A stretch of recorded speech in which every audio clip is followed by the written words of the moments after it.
با سلام خدمت دوستان، بنده وثوق هستم. میخوایم که مبحث سیمپلکس رو ادامه بدیم. درس این دفعهمون متغیرهای مصنوعی هستش. یه مثال اینجا من خدمتتون نوشتم که توی این مثال میخوایم متغیرهای مصنوعی رو توضیح بدم خدمتتون. قبل از اینکه به حل مسئله بپردازیم، از درس‌های قبلی میدونیم که کلاً توی مدل‌های برنامه‌ریزی خطی، توی محدودیت‌های مدل‌های برنامه‌ریزی خطی ما 3 شکل محدودیت داریم. یعنی محدودیت‌های هر مدل برنامه‌ریزی خطی،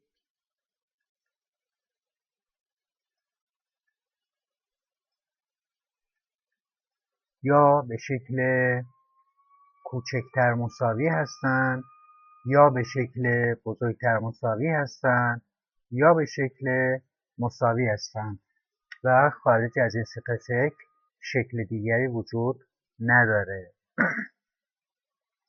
بعد توی جلسات قبل خدمتتون عرض کردم که برای محدودیت‌هایی که به شکل کوچکتر مساوی هستند از متغیر کمکی اسلک استفاده می‌کنیم. یعنی با افزودن یک متغیر کمکی به این محدودیت‌ها اونها رو تبدیل به تساوی می‌کنیم. من اینو دوباره اینجا کپی پیست کنم براتون که توضیح هم.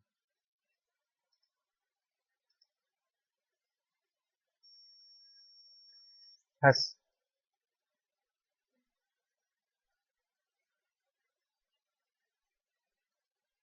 هر مدل برنامه‌ریزی خطی 3 شکل محدودیت داره.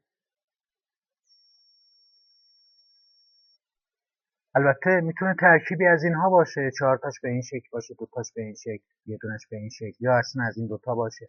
به هر حال محدودیت‌های مدل برنامه‌ریزی خطی غیر از این 3 شکل دیگری نمیتونه داشته باشه. بعد عرض کرده بودم خدمتتون که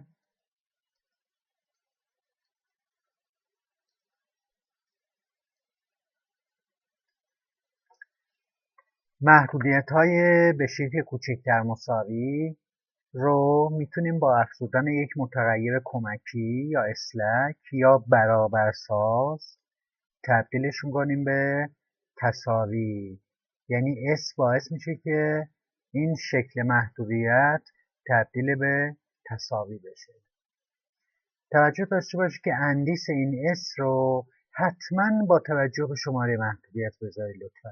یعنی اگر محدودیت تو محدودیت اوله اندیسش رو 1 بذارید. اگر محدودیت تو محدودیت پنجمه اندیسش رو 5 بذارید. حالا ادامه درسمون. خب محدودیت‌های به شکل بزرگتر مساوی چی؟ محدودیت‌های به شکل بزرگتر مساوی رو یه S ازشون کم می‌کنیم و یک متغیر مصنوعی یا R بهشون اضافه می‌کنیم. اندیس S و R با توجه به شماره محدودیته. یعنی اگر با فرض این محدودیت دوم باشه اندیس S رو 2 میذاریم، اندیس R رو هم 2 میذاریم. من خواهشم اینه که لطفاً حتما این نکته رو رعایت کنید که اندیس S و R رو با توجه به شماره محدودیت بنویسیم. اگر محدودیت 20مه R بهش اضافه میکنید R 20، S بهش اضافه میکنید S 20. و محدودیت‌هایی به شکل تساوی رو فقط و فقط یک دونه متغیر مصنوعی یا R اضافه می‌کنیم بهشون. خدمتتون عرض بشه X ها متغیرهای تصمیم ما هستن. S ها متغیرهای کمکی یا اسلک یا برابرساز ما هستن. البته اسمای مختلف دیگه ای داره. R ها متغیرهای مصنوعی هستن. اجازه بدید اینجا بنویسیم. پس X ها رو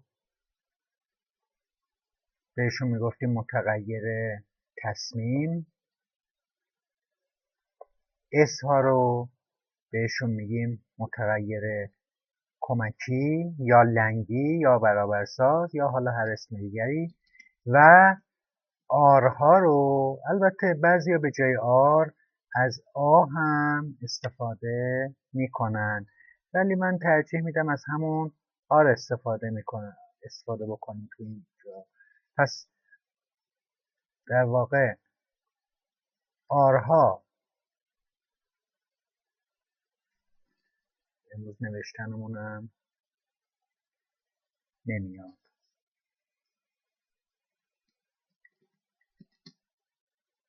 پس آرها یا آها هم متغیرهای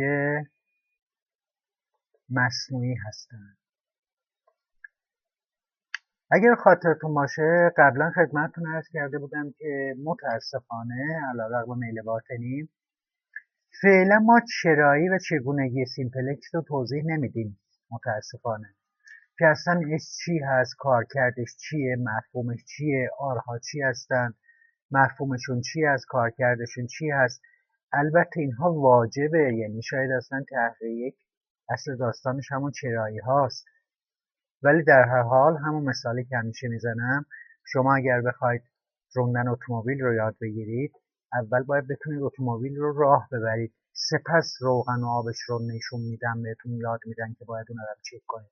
پس فعلا ما هم میخوایم حل کردن مسئله با روش سیمپلکس رو یاد بگیریم، سپس انشالله اگر عمری بود حتما معنی و مفهوم متغیرهای کمکی و مصنوعی که بسیار بسیار هم مهم هست رو خدمتتون عرض خواهم کرد. فقط محض اطلاع، یک اس ها معنی مفهوم اقتصادی داره، اما آرها یا متغیرهای مصنوعی هیچ معنی و مفهوم اقتصادی ندارند. در واقع متغیرهای مصنوعی صرفاً یک حیله ریاضی هستند برای اینکه بتونیم مسئله رو حل بکنیم.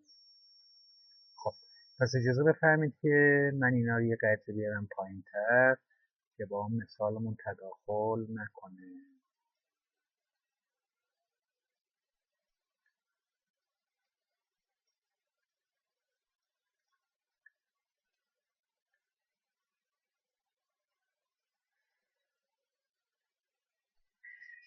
خب اولین چیزی که عرض کردم این بود که اسمایی نابود، ایکس ها تصمیمن، اس ها کمکی هن، آرها متغیرهای مصنوعی هستن. دومین چیزی که خدمتتون عرض کردم این بود که محدودیت‌های به شکل کوچکتر مساوی اس میخوان، محدودیت‌های به شکل بزرگتر مساوی منهای اس به علاوه آر میخوان و محدودیت‌های به شکل مساوی فقط یک متغیر مصنوعی یا آر میخوان.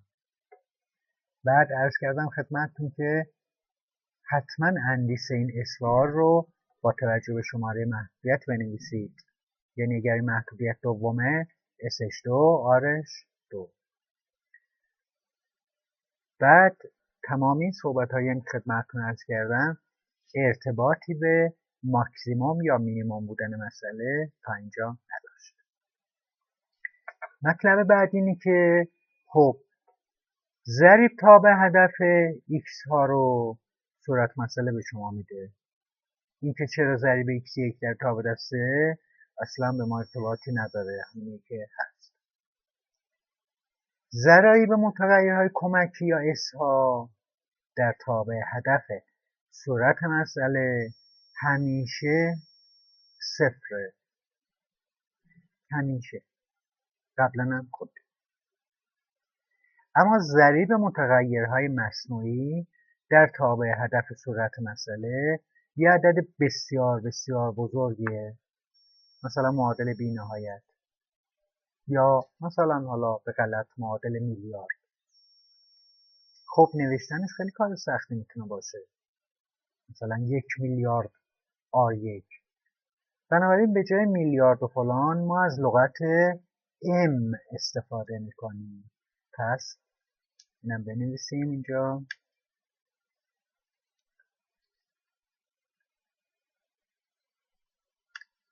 ضریب متغیرهای مصنوعی حالا ما از آر استفاده میکنیم. آرها در تابع هدف صورت مسئله همیشه عدد بسیار بزرگ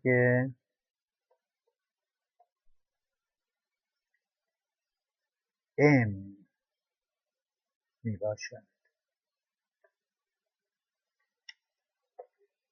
یکی از سوالای کنکور ارشد این بود که این m که ضریب متغیر مصنوعی تو تابع هدف معادل چیه؟ خب پاسخش این بود که معادل بی‌نهایت. ادامش لطفا خیلی مهمتره. اگر مسئله ماکسیموم باشد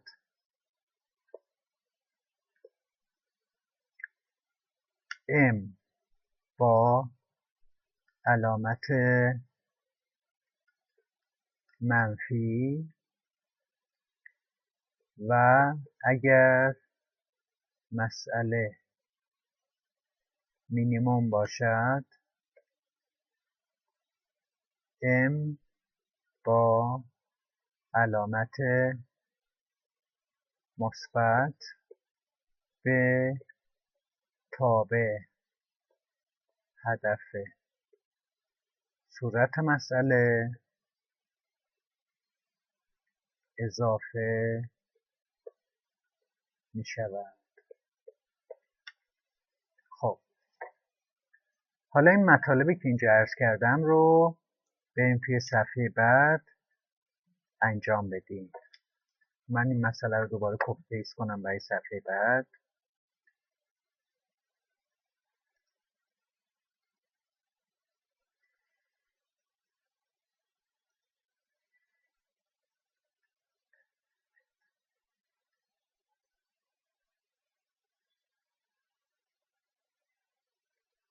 خب ما یه مسئله داریم که اینو می‌خوایم با روش سیمپلکس حل کنیم. با توجه به مطالبی که خدمتتون توضیح دادم به این ترتیب عمل می‌کنیم. 1. اعداد سمت راست نباید منفی باشند. چه مسئله‌تون ماکسیموم باشه چه مسئله‌تون مینیموم باشه.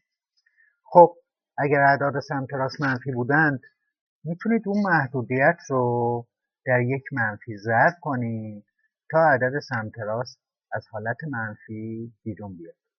بدیهی است که با این کار شکل محدودیت ها و علامت متغیرها عوض می شود که هیچ اشکالی نداره. خب 1. سمت راست منفی نباشه. خب نیست. 2. محدودیت اینجا چه خوندیم؟ محدودیت‌های به شکل مساوی فقط یه آر میخوان. بزرگتر منهای اس به علاوه آر، کوچکتر فقط یه اس.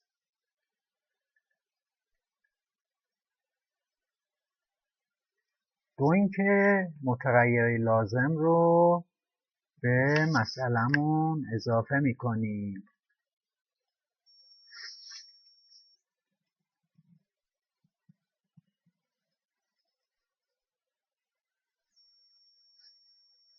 به مینیمم مثلا.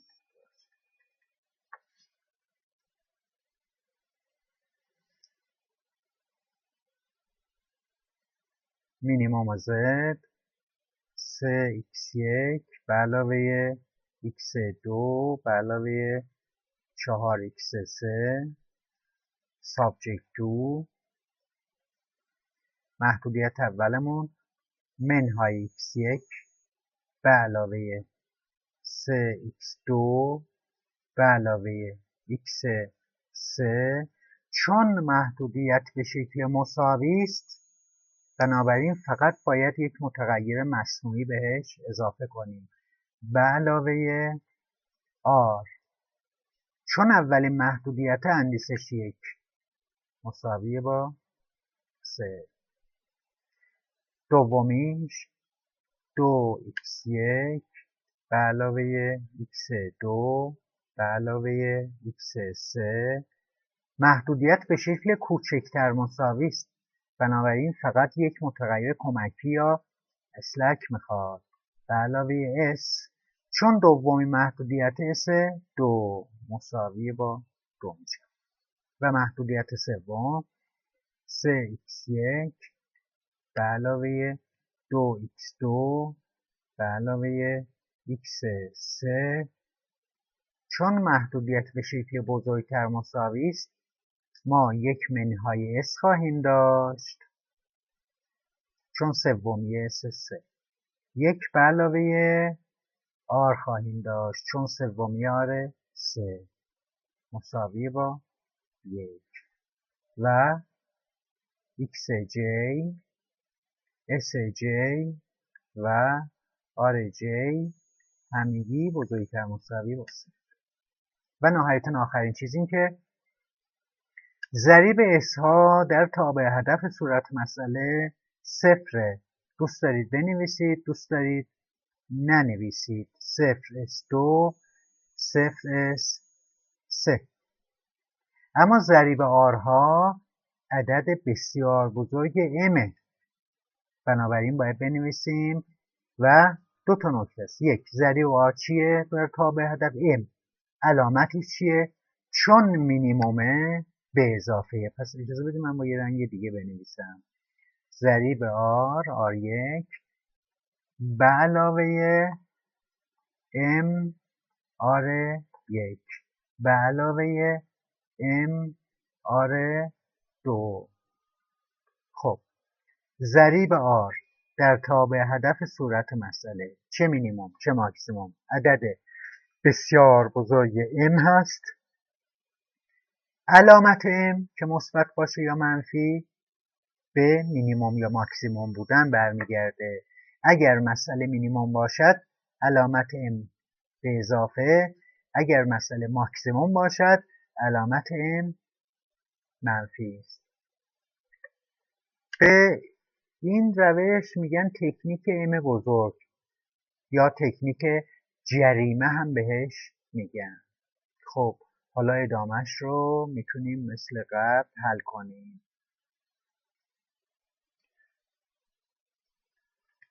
لازمه که یک جدول سیمپل اکس رسم کنیم و این داده ها رو بریزیم داخل جدول سیمپل اکس. طبق معمول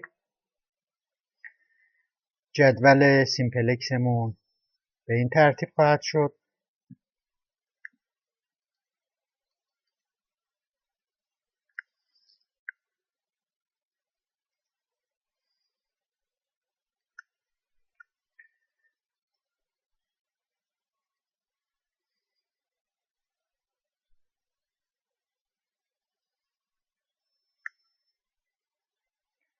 خب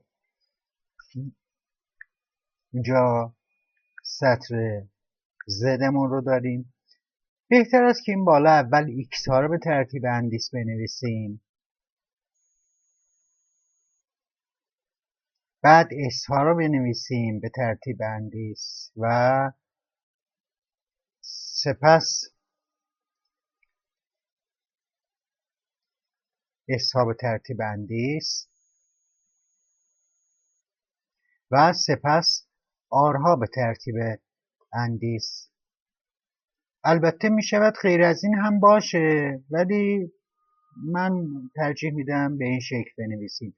اول x ها به ترتیب اندیس x1 x2 x3 بعد s ها به ترتیب اندیس. خب ما s1 نداریم، ما هم ننوشتیم s2 و s3. سپس r ها به ترتیب اندیس r1 و r3 r2 نداریم که ننوشتیم و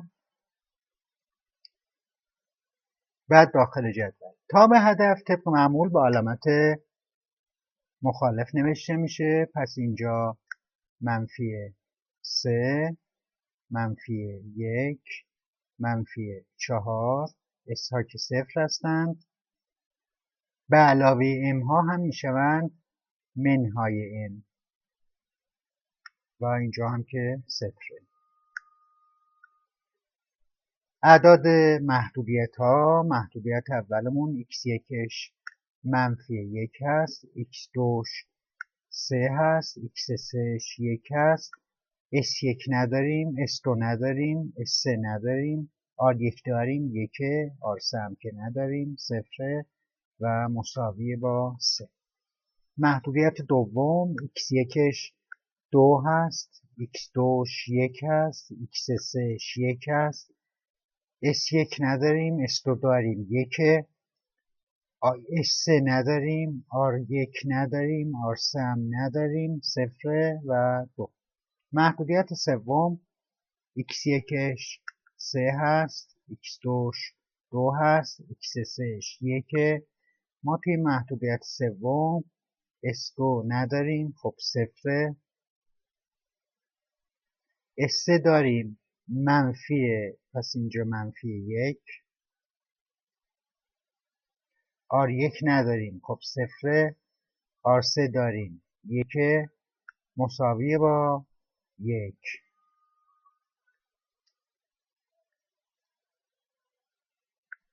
بعد عرض کرده بودم که در بیس جدول اول سیمپلکس تحت هیچ شرایطی ما نمیتوانیم از متغیرهای تصمیم یا x ها استفاده کنیم. دوستان یه حاشیه اینجا ببینید، اینجور مسائل و مسائل خیلی بزرگتر از این رو امروزه نرم افزارهای کامپیوتری، نه اصلا گوشی‌های همراه، با فشردن یک دکمه حل رو به شما تحویل میده در کسری از ثانیه. بنابراین اگر شما میخواهید که سیمپلکس رو یاد بگیرید، حلش زیاد مهم نیست، مفاهیمش بسیار مهمه. متاسفانه کار ما همیشه برعکسه، به جای اینکه مفاهیم رو توضیح بدیم، حل رو که کامپیوترها به راحتی حل میکنند توضیح میدیم.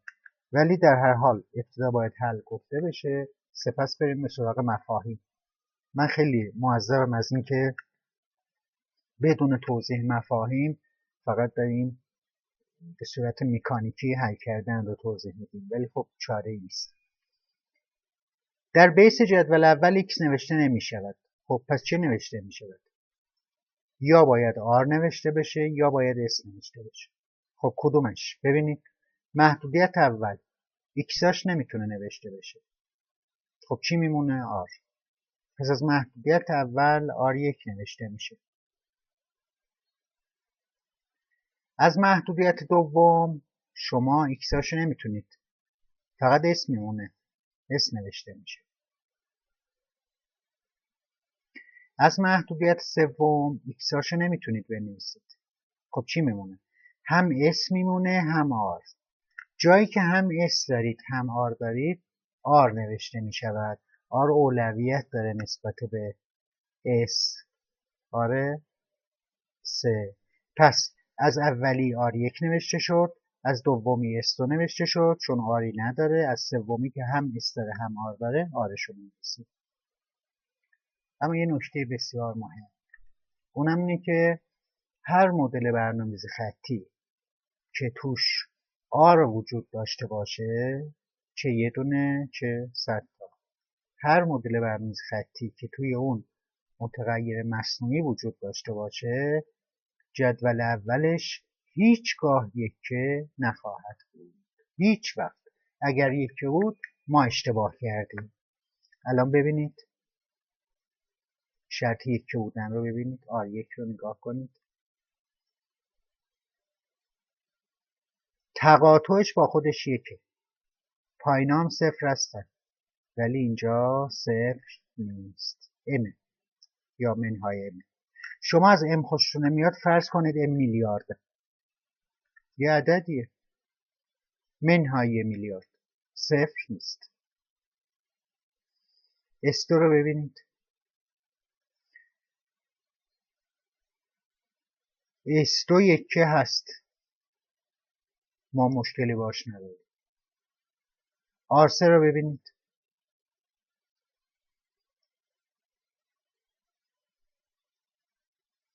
یکه نیست، منهای m یه عدده.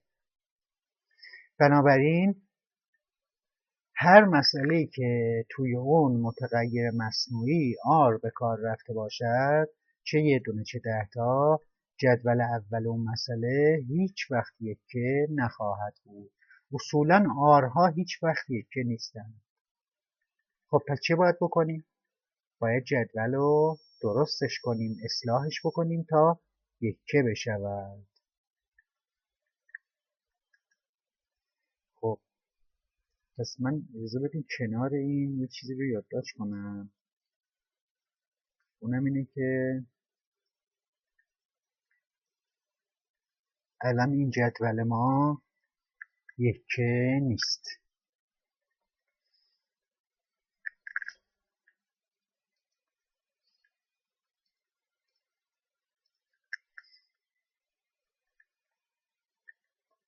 این جدول یکه نیست. خب و باید اصلاح شود. آیا ما میتونیم مسئله که یکه نیست رو ادامه بدیم؟ به هیچ وجه. به هیچ وجه. خب حالا ما اینو چجوری اصلاحش کنیم؟ اجازه بدیم که من این جدول رو ادامهش رو بکشم.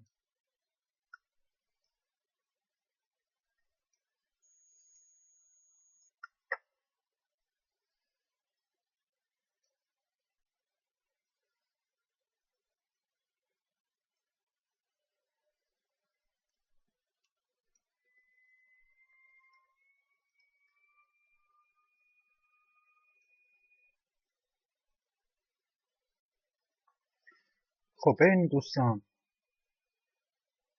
اصلاح رو توی صفحه بعدی من انجام میدم. اینجا هم بنویسیم که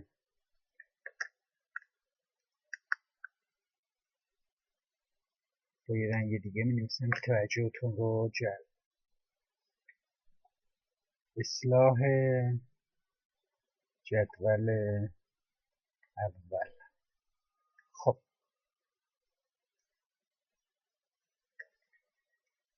اینجا رو توجه بکنید. آیا این R1 یکه هست؟ R1 یکه نیست. ببینید R1 اینم R1 تقاطعش یکه، پایینا صفرن، ولی این صفر نیست. این یک عدده.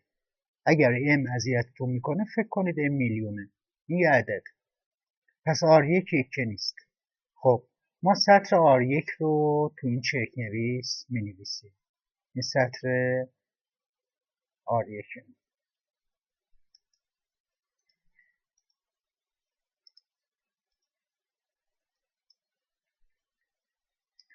این صفحه هم صفحه چک نویسه. خب این سطر R1. محض اطلاعاتون این سطر R1. خب دیگه آیا S2 یکه هست؟ هست. ببینید S2 یکه هست. S2 ببینید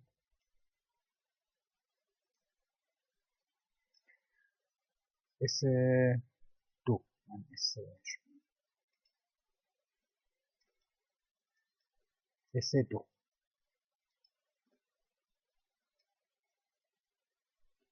S2 رو ببینید. آیا S2 یکه هست؟ بله. تقاطعش یکه، پایین و بالاها صفره. خب S2 مشکلی نداره. ما هم باش کاری نداریم. پس با S2 مشکلی ما نداریم. R3 چی؟ R3 رو ببینید. R3 یکه نیست. اینجا یه عدده. R3 یکه نیست. پس R3 هم تو اون چک نویسمون می نویسیم. سطر R3 مون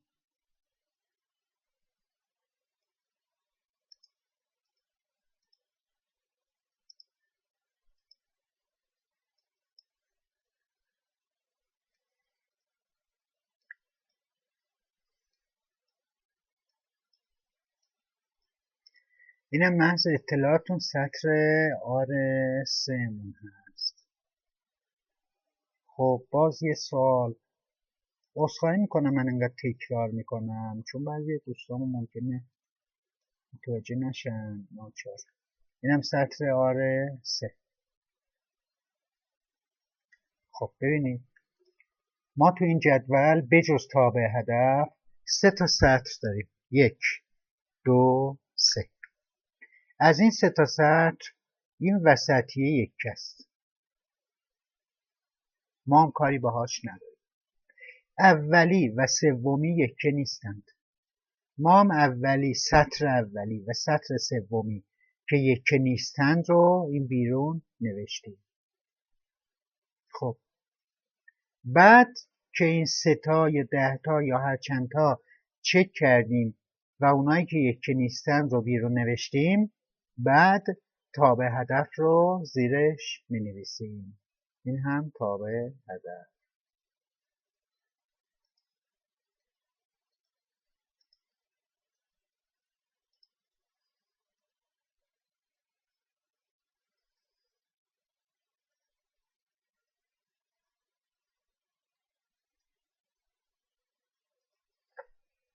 هم سطر زدمونه.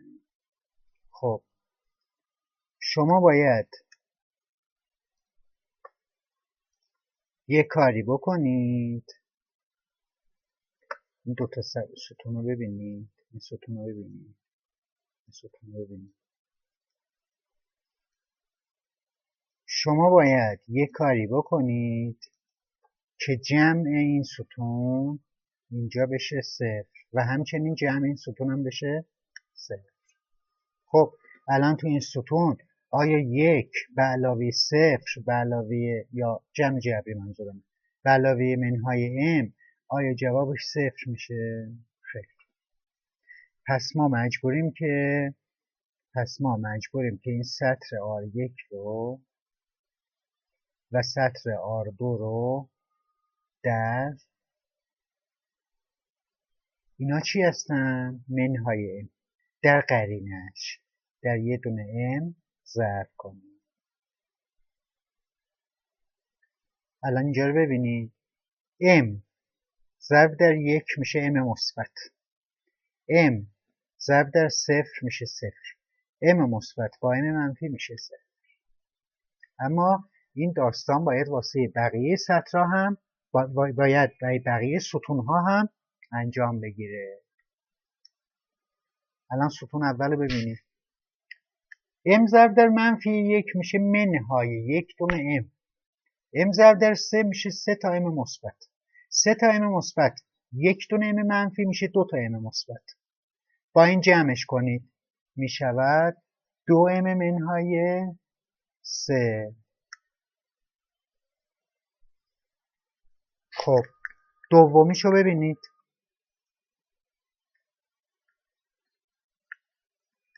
3 تا m ضرب در 3 میشه 3 تا m مثبت، m ضرب در 2 میشه 2 تا m مثبت، 3 تا m مثبت با 2 تا m مثبت میشه 5 تا m مثبت. با منفی 1 میشود 5m منهای 1. بعدیشو ببینید، 1 دونه m 1 دونه دیگه m میشه 2 تا m با منفی 4 میشود 2m منهای 4. بعدیشو ببینید، m ضرب در 0 میشه 0، m ضرب در 0 میشه 0، 0 به علاوه 0 به علاوه 0 میشه 0.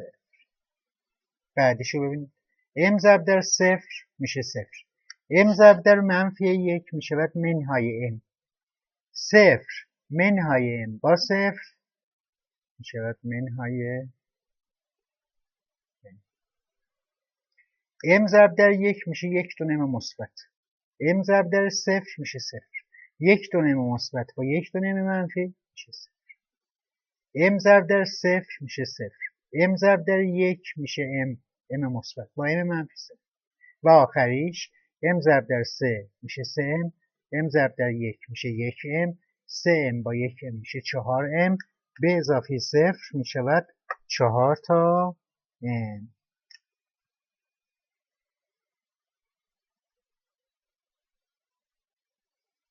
خب حالا اینو داشته باشیم. خب این جدول یکه نبود، حالا باید چه کنیم؟ ببینید عناصر درون جدول همونایی هستند که بودن. یعنی چی؟ یعنی R1 همونه، S2 همونه، R3 همونه، عدداش همونن.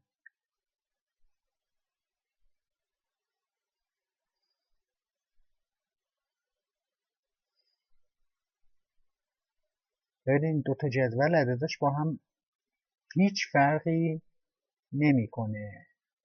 آنچه که تو این دو تا جدول فرق خواهد کرد تابع هدف خواهد بود.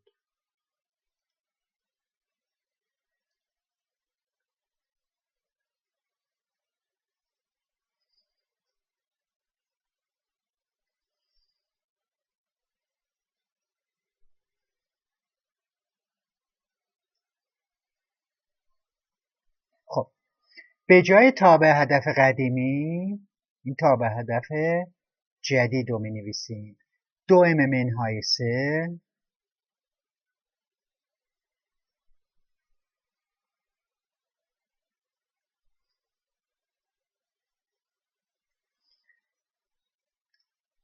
5m منهای 1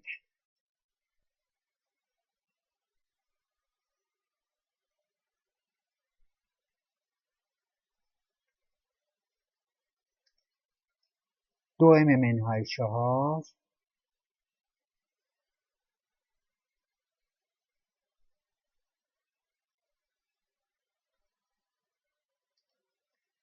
0 منهای n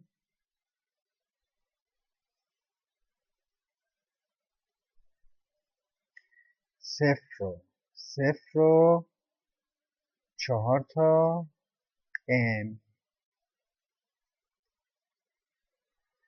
دوستان حالا توجه بکنید. شرط یکه بودن. R1 رو ببینید. R1 تقاطعش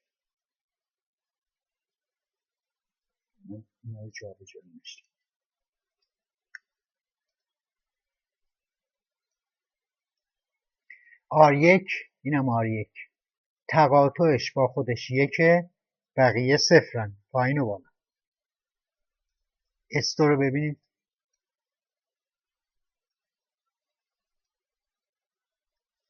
S2 با S2 تقاطعش یکه، پایین و بالا بقیه صفر. R3 رو ببینید.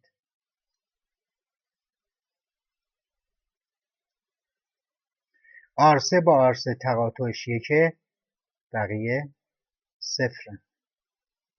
پس یکه هست. خب حالا که یکه هست میریم سراغ شرط دوم. شرط دوم شرط موجه بودن. قبل از اینکه بریم اونجا من بالا این کاغذ بنویسم که این چک نویسه، یعنی شما هیچ اجباری ندارید برای اینکه مثل من بنویسید، هر جور دوست دارید بنویسید. خب ضمن این رنگی ها رو من پاک نمی‌کنم. خب یکه شد. شرط دوم پاک کنم به دوستان میفرمایند که پاک کنیم. بسیار. خب الان یکه هست. شرط دوم شرط موجه بودن. آیا موجه هستیم مسئله ما؟ شرط موجه بودن اون بود که در سمت راست منفی نداشته باشیم، یا صفر باشن یا مثبت، که اینطوره، یعنی موجه هم هست. شرط بهینه. ببینید دوستان این مسئله ما چیه؟ مینیمومه. ما تا اینجا اصلا گفتیم مینیموم یا ماکسیموم. شرط بهینگی برای مسئله مینیموم. خب یه دوستی میگه که من نمیدونم، یاد اصلا بلد نیست، من فقط ماکسیموم بلدم. خب شما همین که ماکسیموم بلدید، چه بخواید چه نخواید مینیموم رو هم بلدید.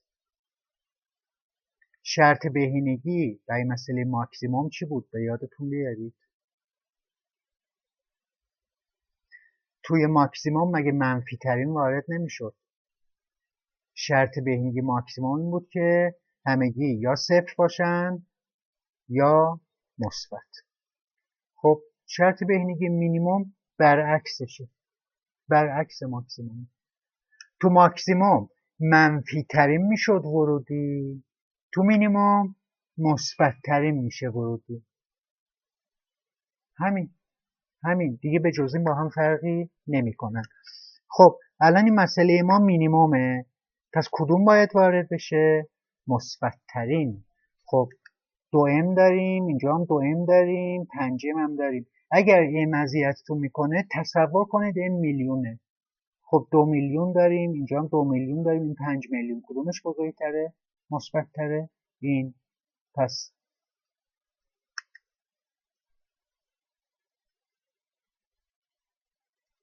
x2 میشود متغیر ورودیمون. برای تعیین خروجی هیچ فرق بین مینیموم و ماکسیموم نیست. عین قبل برای تعیین خروجی شما باید اعداد سمت راست رو تقسیم کنید به عناصر زیر متغیر ورودی به شرطی که اینها صفر و منفی نباشند و بعد کوچیکه میشه خروجی. خب اولین عنصر 3، اینجا 3 تقسیم بر 3 میشود 1. دومیش 2 تقسیم بر 1 میشود 2. سومیش 1 تقسیم بر 2 میشود نیم. خب کدومش کوچیکتره؟ فرقی هم نمیکنه، چه مینیموم چه ماکسیموم. خب نیم از همه کوچیکتره. پس R3 می شود متغیر خروجی ما. عدد لولا، خب کدوم عددی که بین ورودی و خروجی درگیره؟ این.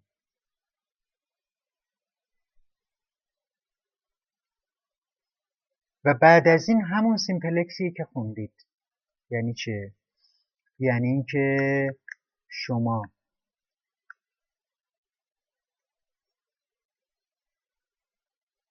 میگید در جدول بعد Z سر جاشه، R1 سر جاشه، S2 سر جاشه، به جای R3 X2 بیاد.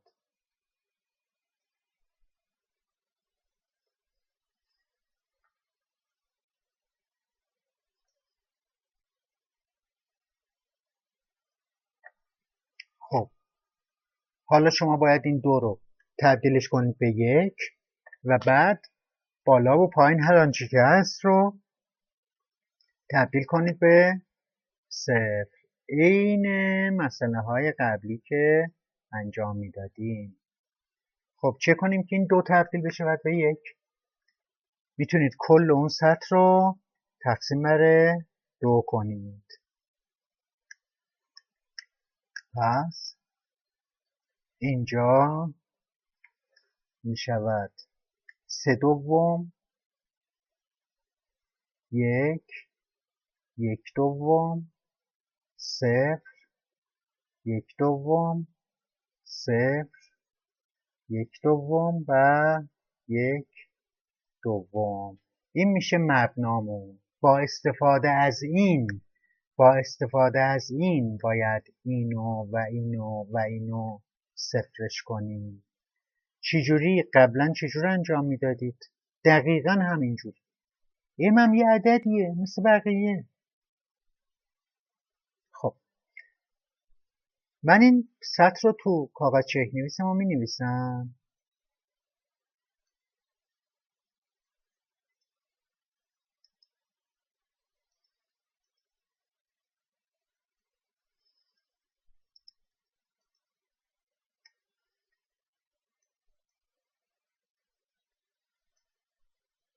خب بعد کدومو میخواین؟ مثلا اینو میخواین. خب این رو هم زیرش می نویسیم.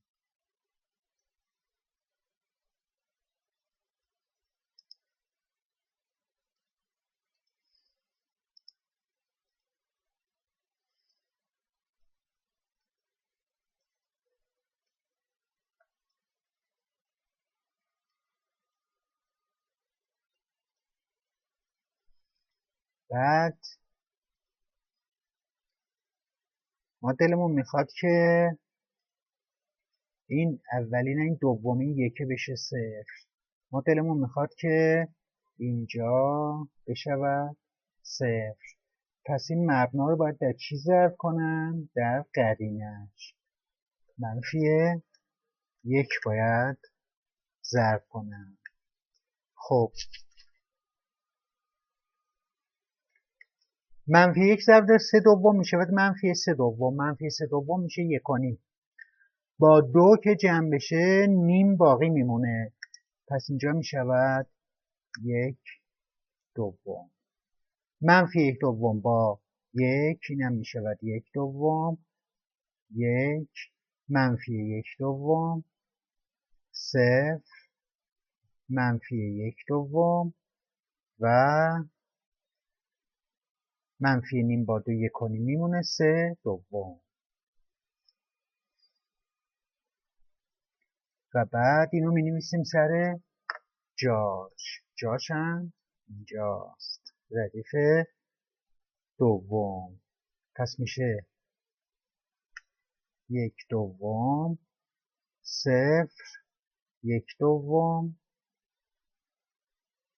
1 1/2 منفی 1/2 توی صفرم 0 منفی 1/2 و 3/2. دقیقا همونجوری که قبلا انجام میدادیم. خب من این ردیف بالا رو می نویسم، بعد تابع هدف رو با هم انجام میدیم. اینجا میشه منفی 11/2 0 منفی 1/2 0 3/2 1 منفی 3/2 و 3/2. اما تابع هدف. ببینید دوباره همین مبنا رو می نویسیم.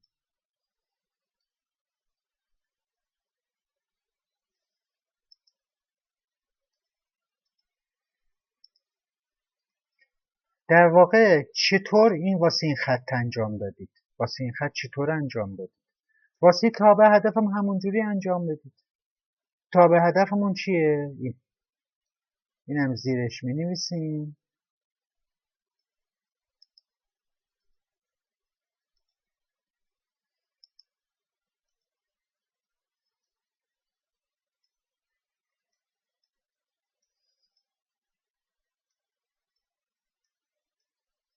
خب ما میخوایم که این 5 منهای 1 بشود 0. ما میخوایم که جمع این ستون اینجا بشود 0. پس این مبنا رو باید در قرینه این در منهای 5m به علاوه 1 ضرب کنیم. خب m با m عدد با عدد دیگه. 5m ضرب در 3/2 اصلا نمیشه نبینید. 5 ضرب منفی 5 ضرب در 3/2 3 5 میشه 15/2 منهای 15/2. خب این m هم بیارید. 1 ضرب در 3/2 میشود 3/2 مثبت به علاوه 3/2. خب زیرش چی داریم؟ 2m منهای 3. 2m منهای 3. خب m با m عدد با عدد. 15/2 منفی 2 مثبت. 2 رو میتونه نویسیم 4/2. منفی 15/2 به علاوه 4/2 میشه منفی 11/2. اصلا m رو نبینید. ببینید دوستان، اصلا این m رو بذارید کنار. خب 15/2 منفی 2 مثبت. 15/2 منفی به اضافه 4/2 خب میشه منفی 11 دوم. منفی 11 دوم. اون امم بذاریدم اینجا. خب بعدیش 3 دوم مثبت 3 منفی 3 دوم میشه 1.5. 1.5 مثبت 3 منفی میشه منفی 1.5 منفی 3 دوم. پس اینجا میشود منهای 11 دوم ام منهای 3 دوم. خب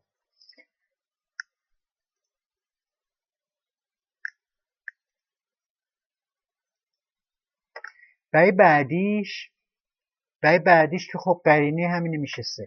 برای بعدیش من با یه رنگ دیگه بنویسم. 5 اصلا امشو نبینید. خب امو نبینید. منفی 5 ضرب در 1 دوم میشه منفی 5 دوم.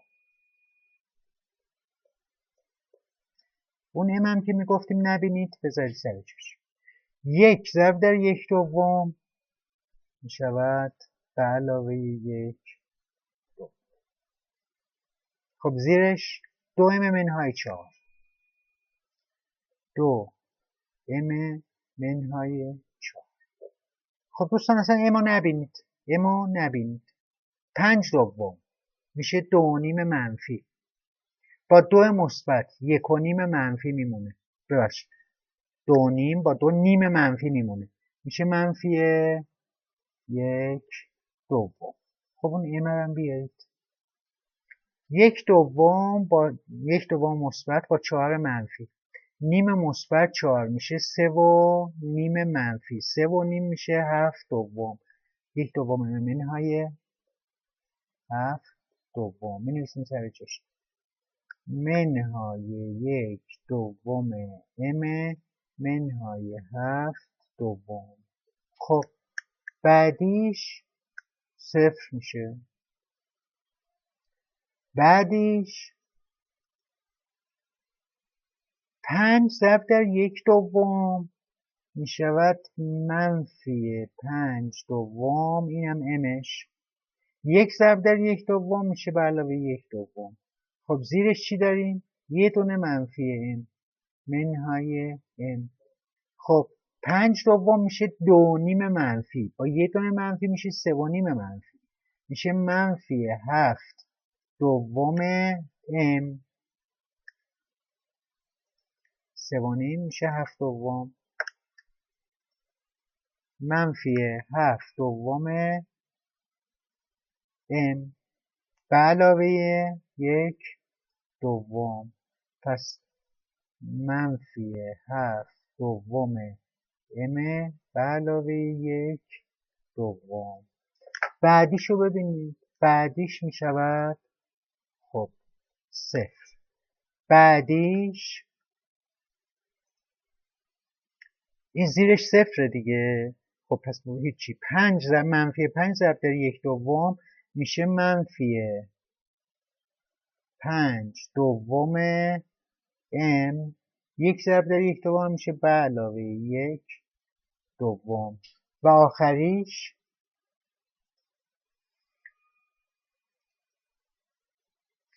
5 ام منفی 5 منفی 5 ضرب در 1 دوم میشود منفی 5 دوم. اینم امش.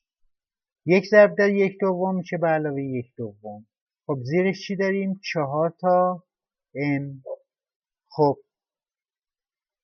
2.5 تا ام منفی 4 تا ام مثبت 1.5 تا ام مثبت باقی میمونه. پس میشود 3 دوم ام به اضافه 1 دوم. در واقع 3 دوم ام به اضافه 1 دوم. بعد اینو می نویسیم سر جاش.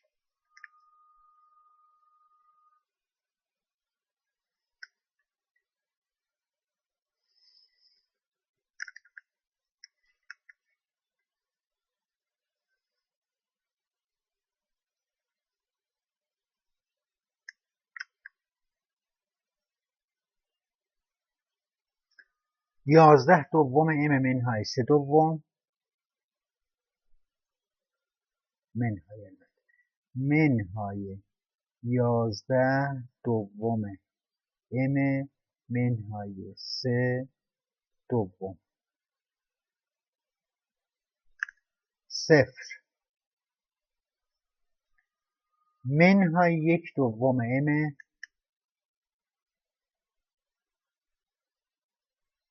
منهای 7 دوم. 0 3 دوم m منهای 1 دوم.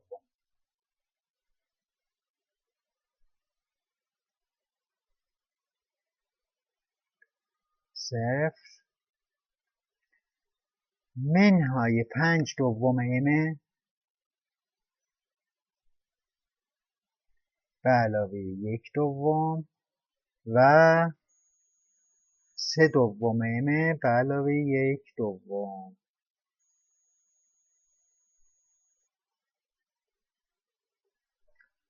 یه لحظه ببینم درست نوشتم اینا رو. منفی 11 دوم منهای 3 دوم منهای 0 منهای 2 منهای 7 دوم 0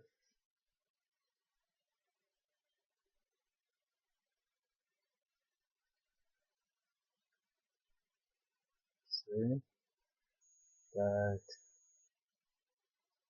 بعد درسته شد.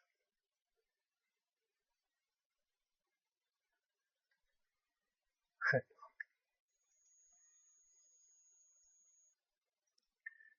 دوستان لازم من این نکته رو توضیح بدم. من توی این جمع اینجا اشتباهی که کرده بودم این عدد رو به جای منفی نوشته بودم مثبت، بعد جوابم شده بود منفی 7 دوم m به اضافه 1 دوم. شما این اگه مثبت بنویسین این میشه منفی 5 دوم با این میشه منفی 7 دوم، در حالی که منفیه. من اشتباه کرده بودم مثبت نوشته بودم. الان این جواب تصحیح شده است. درستش همینه که اینجاست. من به جای 3 دوم m به علاوه 1 دوم نوشته بودم منفی 7 دوم در حالی که 3 دومه. اتفاقا خوب شد. این نشون میده که اگر شما فقط و فقط تو یک منفی اشتباه کنید مصیبت. ببینید نتیجه الان اینجا درستش اینه 3 دوم m منهای 1 دوم. من چون توی یک منفی اشتباه کرده بودم، در واقع این منفی اینو نذاشته بودم، توی یک منفی اشتباه کرده بودم اینو در آورده بودم منفی 7 دوم m منهای 1 دوم، در حالی که منفی 7 دوم نمیشه 3 دوم میشه. بنابراین لطفاً بسیار دقت کنید توی این جمع و تفریق. هر کس میتونه توی منفی مثبتی نبینه اشتباه کنه. خب 3 تا شرط رو تست میکنیم. شرط یکه بودن یکه هست. الان R1 رو ببینید.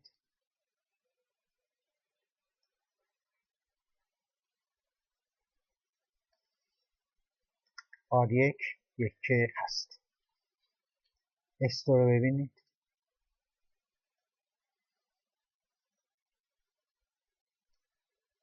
S هم یکه هست.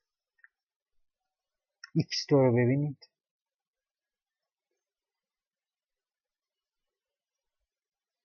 یکه هست. شرط موجه بودن آن است که ما در سمت راست جدول سیمپلکس عدد منفی نداشته باشیم. یعنی کجا؟ یعنی اینجا که نداریم. بنابراین موجه هم هست. خب دوستان اگر مسئله یک که نباشه و یا موجه نباشه یعنی اشکال از حل کننده مسئله است. فقط یکه هست موجه هست میمونه شرط بهینگی. شرط بهینگی ما تا حالا ماکسیموم خونده بودیم، این مینیمومه. خیلی ساده است. شما تو ماکسیموم کدوم میشد ورودی؟ منفی ترین. خب مینیموم برعکسش مثبت ترین. تا کی ادامه میدیم؟ تا وقتی که همگی یا صفر بشن یا منفی مثبت نداشته باشه. خب آیا عنصر مثبت داریم؟ بله. اگر شما به اشتباه اینو منفی می نوشتین الان فکر می کردین که بهینه هم هست، در حالی که نیست. پس S3 می شود متغیر ورودی. برای تعیین خروجی شما باید اعداد سمت راست رو به صورت نظیر به نظیر تقسیم کنید به عناصری که زیر متغیر ورودی اند. یعنی باید اعداد سمت راست رو تقسیم کنیم به اینها، به شرطی که اینها صفر و منفی نباشند. پس این سومی قابل قبول نیست. چرا؟ چون این 1/2 نمیتونه به منفی تقسیم شه، به خاطر اینکه اینجا منفیه. خب اون دوتای دیگه تقسیم میکنیم و از بین اونها کوچکتر انتخاب میکنیم. خب اولی 3/2 تقسیم بر 3/2 جوابش میشود 1. 3/2 تقسیم بر 1/2 جوابش میشود 3. خب سومی هم که قابل قبول نیست. بین این دوتا کدومش کوچیک‌تره؟ اولی. پس آره 1 میشه خروجی. متغیر R1 متغیر خروجی میشه. خب ورودی معلومه، خروجی هم معلومه. عدد لولا این میشه. یعنی شما تو جدول بعدی باید این 3/2 رو تبدیل کنید به 1، عددهای پایینی و بالایی رو تبدیل کنید به 3.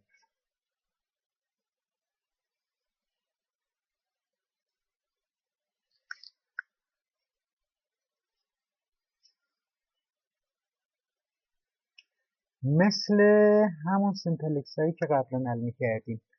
پس Z سر جاشه، R1 میره بیرون به جاش، S3 میاد.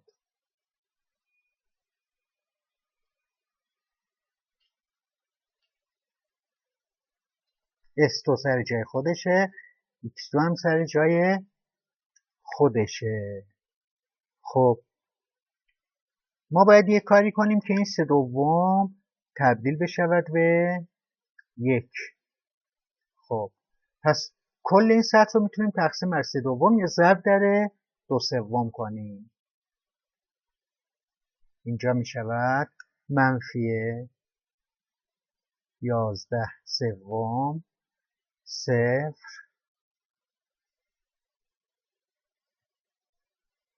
-1/3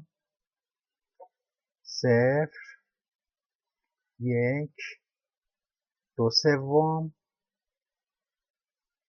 -1 و 1. حالا باید با استفاده از اینو و اینو و اینو صفرش کنیم. مبنامون اینه. من مبنامون رو می نویسم. این مبنامونه.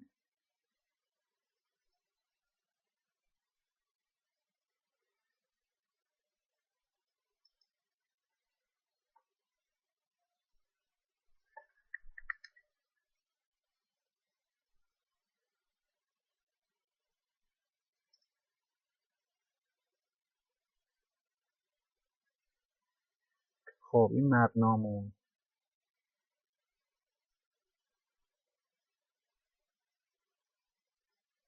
خب کدوم میخوایم صفر کنیم؟ هم این باید صفر بشه، هم این باید صفر بشه، هم این باید صفر بشه. دوست دارین اولین، دوست دارین اولین، دوست دارین اولین، هر کدوم که دوست دارین. حالا مثلا از این بالایی شروع کنیم، اول تا به هدف رو انجام بدیم. خب اینو زیرش می نویسیم.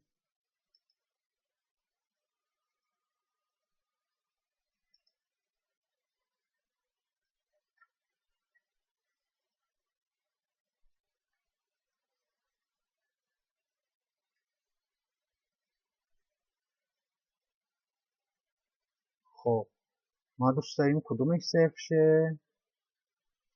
ما دوست داریم که 1 و 2 و 3 و 4 و 5. 1 و 2 و 3 و 4 و 5 اینجا. ما دوست داریم جمع اینجا بشود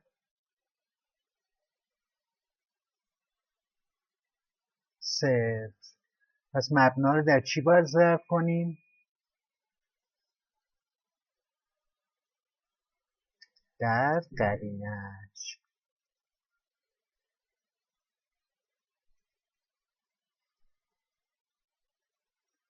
یعنی چی؟ یعنی منهای 3/2 m به اضافه 1/2.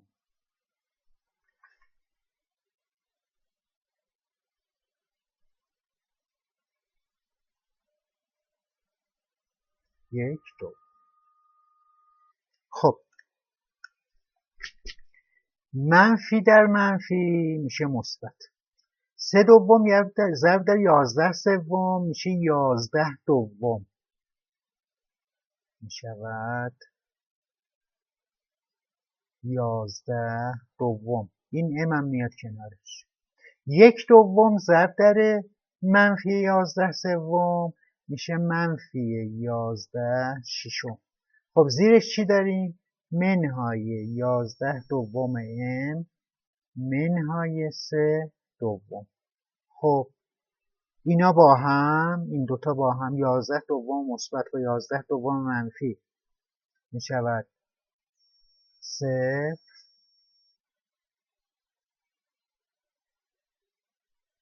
منفی 11/6 منفی 3/2 میشود منفی 10/3. می‌نویسیم سر جاش. خب بعدیش که خب 0 میشه دیگه. اینم درستش کنم.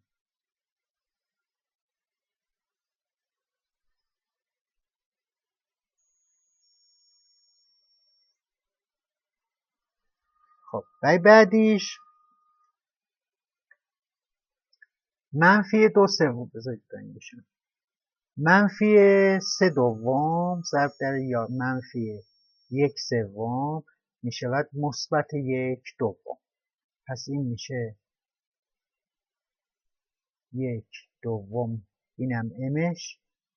بعد 1/2 ضرب در منفی 1/3 میشود منفی 1/6. خب زیرش چی داریم؟ منفی 1/2 m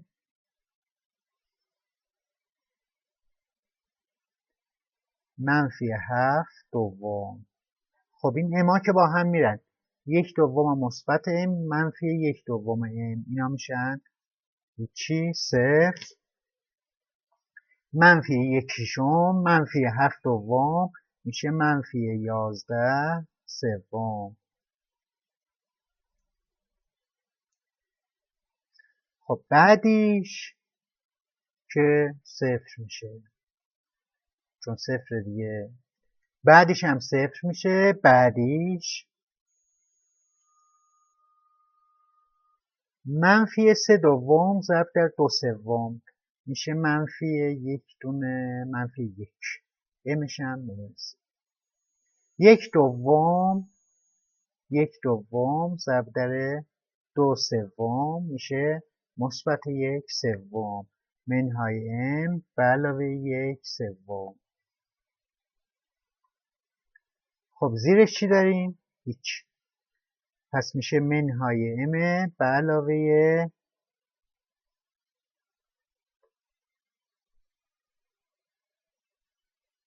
1/3.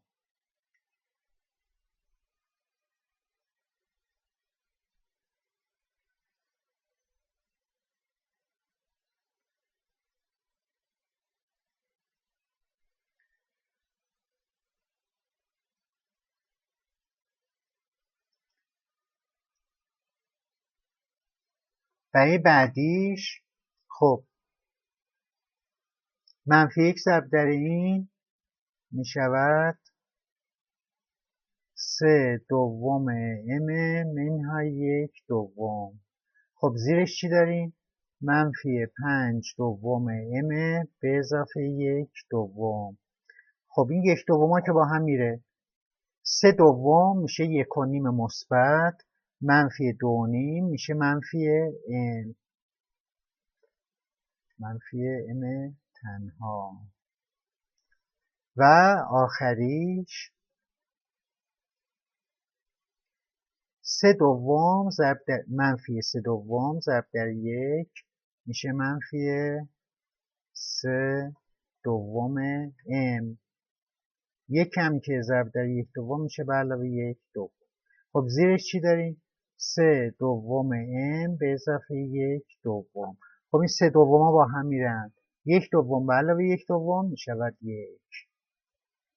اینم مینویسیم سر جاش. منفی 10 سوم 0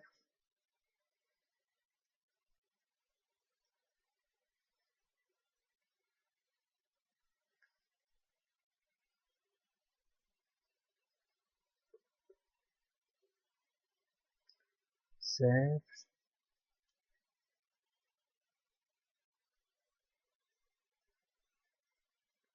منفی 11 سوم 2 تا 0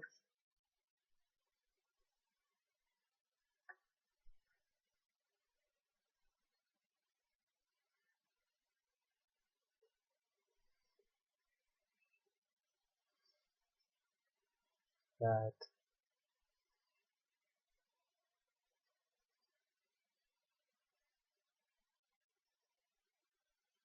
منهای m به علاوه 1 سوم منهای m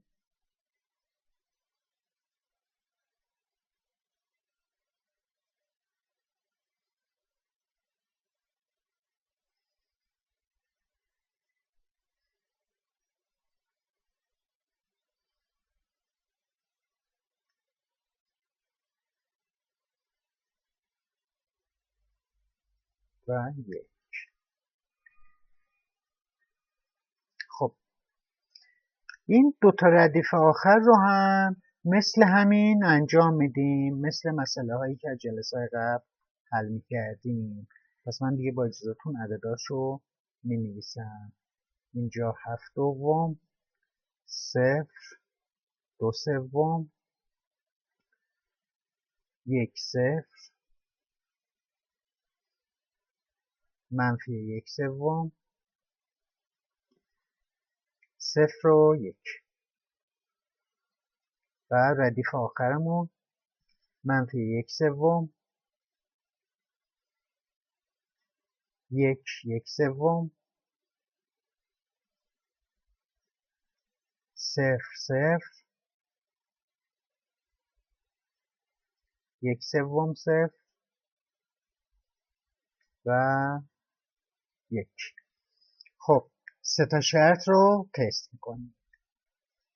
شرط یکه بودن S3 اینم S3 یکه هست. S2 یکه هست. X2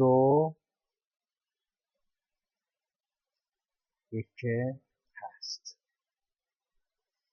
شرط موجه بودن یعنی در این قسمت منفی نداشته باشه، نداره، موجه هست. شرط بهینگی، شرط بهینگی برای مسئله مینیموم نمیدونیم، یادمون رفته. خب ماکسیموم رو یاد میارید. تو ماکسیموم چی ورودی بود؟ منفی ترین. تو مینیموم مثبت. آیا شما عنصر مثبت دارید؟ خیر. پس همگی صفر و منفی هن.